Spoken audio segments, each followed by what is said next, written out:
Yo guys, welcome back in today. And today we're going to talk about a little bit of news. So let's just go ahead and get right into it. So today guys, we're going to talk about China funded Zimbabwe new parliament. Yes, Zimbabwe has a new parliament that they're building that's going to be funded by China, right? So President Emerson Mnangagwa and the Parliament of Zimbabwe have plans to build a smart city. This city will start off with a new parliament built by Chinese and a Chinese firm known as Shanghai Construction Group. Now, the current parliament building from the colonial era that exists right now in Zimbabwe was built to hold 100 lawmakers, but there are now 350 lawmakers, so they're trying to build a bigger building in Zimbabwe for the parliament, right? The new building will be built to hold 650 lawmakers, and other facilities such as hotels and banks will be built near that parliament. So eventually they're trying to change this whole area into a smart city, right? So they're starting off with the parliament, and then they're going to build different buildings around it, and obviously different businesses around it. So the president says that the Chinese awarded the government a grant and will build the building with a grant and not a loan. So a grant is obviously something that you don't have to pay back. A loan is something you have to pay back, probably with interest for the most part, with most businesses, right? Or just most people in the world, right? They're also going to build a new they're also going to build new parliament buildings around surrounding African countries. So African countries that are surrounding Zimbabwe, this Chinese firm has already locked down deals with other African countries to build new parliaments, right?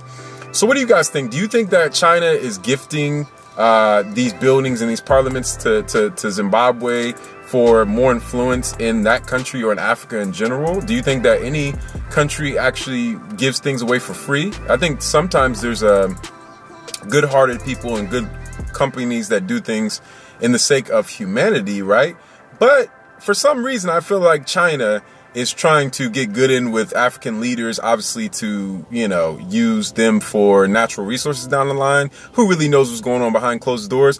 But that's the news for Zimbabwe. China's going to gift them a new parliament building. And what do you guys think? Do you guys think China is just trying to spread their influence even more in Africa? Or do you think that China really cares about Zimbabwe? And, because we have to understand also that throughout African history, China and Africa have been doing business for a very long time. So what do you guys think? You guys think it's a bad thing? It's a good thing? You think China is trying to colonize Africa and take over Africa now? Or do you think that we have a good relationship with China because of history in general, right? For thousands of years that we have traded with China, right? So on to the next piece of news. Let's talk about a young man that's turning waste into energy in Nigeria. Waste into energy in Nigeria. So Akina Uba is a 27-year-old chemical engineer who saw two problems in parts of Nigeria. The first problem was waste, right? Trash and waste. The second problem was the cooking method health issues. So a lot of Nigerian women and people in general have health issues in Nigeria because of how they cook and what they cook. Not what they cook, but how they cook, right? The form of cooking, the method of cooking, right? And so he started a company that collects waste such as paper, sawdust, and agricultural waste. And he uses low pressure to compact the biomass into cylinder-shaped masses, right? So they're like these small cylinder-shaped masses. These masses are becoming popular amongst Nigerians, especially with Nigerian cooks who use charcoal or firewood. And these methods kill many Nigerian people, especially Nigerian women, from smoke-related health issues, right? So using firewood in close quarters and using charcoal in close quarters, right? Charcoal is also used to keep many Nigerian houses warm, right? So outside of maybe Lagos and the bigger cities, charcoal is used, and maybe even in Lagos, charcoal is used to keep people warm. And obviously there's health issues with charcoal, especially when you're using it inside of a house. It's inside of a house, especially if it's not ventilated well, right? So these cylinder-shaped biomasses are also environmental friendly and entirely renewable. So these renewable sources of energy that you can burn, right? And the young man has made them from waste and other biomatter.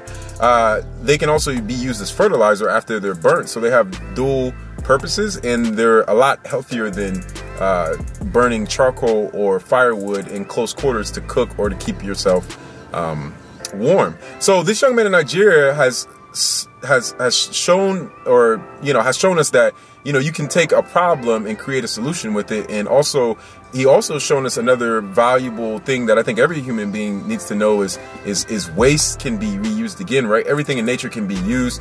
This is a very typical thing in Africa, right? You use everything and other things can be reused. So I'm not saying it's like something new to Nigerians, but I think, you know, when you become more urbanized, there's definitely issues as far as how do you get rid of waste and what can you use waste for. That no human being is above that, right? Every city in the world, in every country, has to deal with waste. The more humans you put in one place, the more industrial you get, the more waste you'll have. What do you do with that waste? And this young man has found a way to combat waste in Nigeria. So, yo, kudos to him. Big ups, big props. You know what I'm saying? On to the next subject. So, let's talk about African Americans, right? African American killed for saving mall shoppers, right? And unfortunately, I hate to talk about this as often as I do, but as you guys know, I'm pretty sure most people know around the world, a lot of African Americans are getting killed in America. Not bad African Americans, but good African Americans. People that are trying to do good. People that are trying to be good citizens, right? So Emmanuel Fitzgerald Bradford Jr. was 21 and killed on Thanksgiving night at a suburban mall outside of Birmingham, Alabama, known as Hoover, Alabama, which is a suburb of Birmingham, Alabama. He was part of the U.S. military and had a general discharge from the military. The young man had a CCW license, which made it legal for him to carry a handgun in the United States, and especially in that state, right? It is reported that there was an altercation at the mall, and the gunman is still at large, so they still haven't caught the guy that was actually shooting. But this young man, the African-American man, was trying to save lives in the mall, and the cops that responded to the mall, I think there was maybe 30 to 40 cops that came into the mall, right, responding to that incident. There was a white cop that came around the corner, if I'm correct, and he confronted Bradford Jr. and he killed him on the spot. So he asked him no questions. I understand that, you know, when you're on the spot, when you have to have fast reactions, I get it. You know what I'm saying? I have people in my family that are cops. I understand. Just in general, human beings, having fast reactions is a good thing, but also having good judgment and having fast reaction, right? Without judgment, reaction means nothing in the grand scheme of things, but you have to have good judgment. And I think that, you know, it's handled very poorly when you just come around and the first black person you see, you think that that person is the killer or the shooter, when in all reality, if you had good judgment, then you would think maybe, okay, this mall is full of a whole bunch of people. I have to be very, very cautious, but I have to also think that these people are civilians and the shooter could be blending in with civilians, or the shooter could be gone, or, you know, the shooter could be right in front of me. But you have to make better judgment than just shooting somebody and then asking questions. You have to ask questions and then shoot somebody. I feel like that's the right way to go about it, right? Especially when somebody isn't showing you threat, right? Even if somebody does have a gun, as long as it's down at their waist or downwards,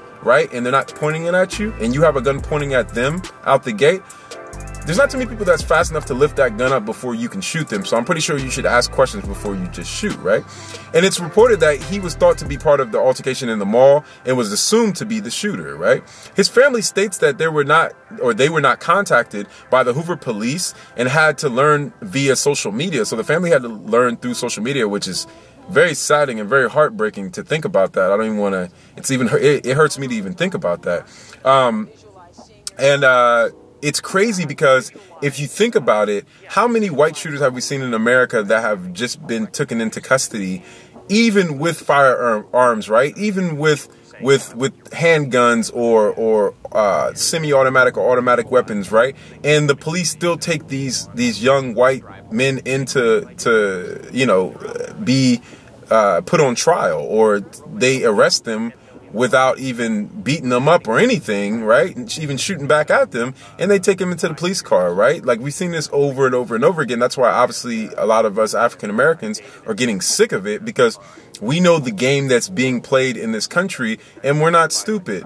If somebody can, you know, shoot up a whole place and then say that they're crazy in their mind and then go to jail or go to a psych ward, but a man is just trying to help someone, right? and then he gets taken as the person that was actually shooting, don't you think something's a little wrong? Don't you think that there's a little bit of inequality going on, or there's stereotypes going on, right? Like I said, I tell people all the time, every black person, white person, Asian person, Indian person is not a bad person. So for instance, African Americans, yes, there are some people doing bad things. Yes, they're criminals, whatever, we get it, right? But that doesn't leave you to make judgment on who's bad and who's good. First of all, as long as that person is not like mass killing people, he's supposed to have a trial, right? Supposedly in America, we're supposed to have trials. There's supposed to be judges, right?